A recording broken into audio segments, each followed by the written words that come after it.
President Trump continues to tout a strong economy and dismiss fears of a potential recession. In the Oval Office this afternoon, the president was asked if his trade policies were having a negative impact on the U.S. economy. I am doing this, whether it's good or bad, for your statement about, oh, will we fall into a recession for 2 months, okay? The fact is, somebody had to take China on. My life would be a lot easier if I didn't take China on, but I like doing it because I have to do it. White House correspondent Yamiche Alcindor is here. So the president said that the economy is doing great, but he's also thinking about ways of boosting a little bit, and then seemed to acknowledge that his own trade policies may bring a recession, a short one. What's going on? The economy has been this shining example that President Trump has been able to point to amid scandals and controversies. He's been able to say, look, even though you don't like my rhetoric or my racist tweets or maybe women alleging that I sexually assaulted them, at least the economy is doing well. What's happening now is that there are signs that the economy could be slowing, and that's making President Trump and Republicans very, very worried. And as a result, he's essentially making the case, China made me do all this. These farmers that are frustrated in the Midwest because their markets have gone away as the trade war with China has dragged on.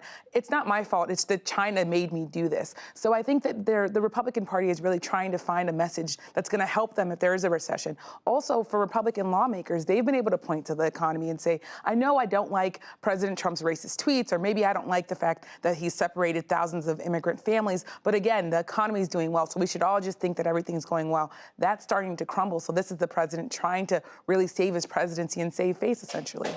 Another topic that came up in this conversation in the Oval Office was his stand on background checks for gun control.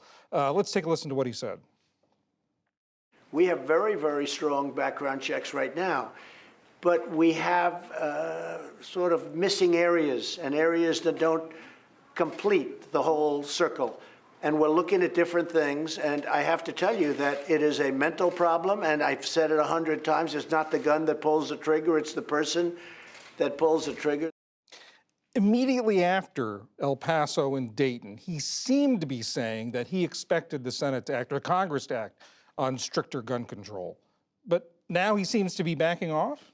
There's no question President Trump has completely pulled back his support for background checks, and it comes down to 3 letters, NRA. That group has had a stronghold on Republicans. They've backed President Trump, and now we at the PBS NewsHour can confirm that the president called Wayne LaPierre, the head of NRA, this afternoon and told him universal background checks are completely off the table. That's a complete 180 from what the president was saying just 2 weeks ago. He said that there would be tremendous support for common sense background checks. That's gone away now. And the president essentially is now using talking points from the NRA. He said that there's a slippery slope when it comes to gun legislation, and that if they start messing with with background checks, Democrats might take away the Second Amendment.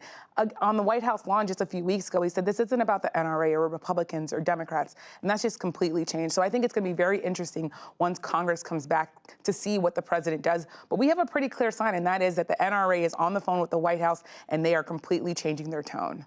White House correspondent Yamiche Alcindor, thank you very much. Thanks.